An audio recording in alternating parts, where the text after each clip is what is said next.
Hi friends! Telangana రాష్ట్ర ప్రజలందరికీ అదిరిపే శుభవార్త. ఆసరా చేత పెన్షన్లు పెంచారండి. పెంచిన డబ్బులు ఎప్పుడిస్తారనేసి ప్రతి ఒక్కరు కూడా ఎదురు చూస్తున్నారు. ప్రతి ఒక్కరు కూడా ఇన్ఫర్మేషన్ క్లారిటీగా అర్థం కావాలంటే స్కిప్ చేయకుండా అయితే వీడియో అయితే చూస్తేనే మీకైతే అర్థమవుతుంది. ఇక లేట్ చేయకుండా అయితే వీడియోలోకైతే వెళ్ళిపోదాం ఫ్రెండ్స్. పాత వారికి, కొత్త వారికి, వృద్ధులకి, వితంతువులకి, ఒంటరి మహిళకి 4,000, వికలాంగులకి 6,000 రూపాయలైతే రావడం జరుగుతుంది. ప్రతి ఒక్కరు కూడా బీడీ, చేనేత వాళ్ళకు కూడా 4,000 రూపాయలైతే వస్తున్నాయండి. అలాగే బీడీ కార్మికులకు మీకు 2 సంవత్సరాల అనుభవం అయితే ఉండాలి. అలాగే సెప్టెంబర్ 15 తేదీ నుంచి అయితే ప్రతి ఒక్కరికైతే వస్తున్నాయండి. సెప్టెంబర్ 15 తేదీ నుంచి మీకు 25, 30 లోపైతే ప్రతి ఒక్కరికి కూడా వేస్తామనేసి అకౌంట్‌లో పోస్ట్ ఆఫీస్ ద్వారా గాని మీ అకౌంట్‌లో జమ చేస్తామని చెప్పడం జరిగింది. అయితే ఎన్‌పీసీఐ లింక్ అయితే చేసుకోవాలండి. ఎన్‌పీసీఐ లింక్ చేసుకుంటేనే మీకు phone number, Aadhaar card link చేసుకుంటేనే మీకు డబ్బులనేది మీ అకౌంట్‌లో గాని పోస్ట్ ఆఫీస్ ద్వారా గాని పడతాయి. అలాగే ఇక ప్రతి ఒక్కరికి కూడా కొత్త వారికి కూడా పడుతున్నాయండి. అలాగే కొంతమందికి వికలాంగులు ఫేక్ సర్టిఫికేట్ చూపించినా రావట్లేదు. మీరు వెంటనే ఈ నెల నుంచి చాలా మందికైతే రద్దయ్యాయి.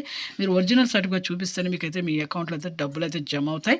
అలాగే ప్రతి ఒక్కరికి కూడా ఇక బీడీ, చేనేత, మగ్గం కార్మికులకు 2 ఇయర్స్ అయితే అనుభవం అయితే ఉండాలి. 2 సంవత్సరాల అనుభవం అయితే ఉండాలి.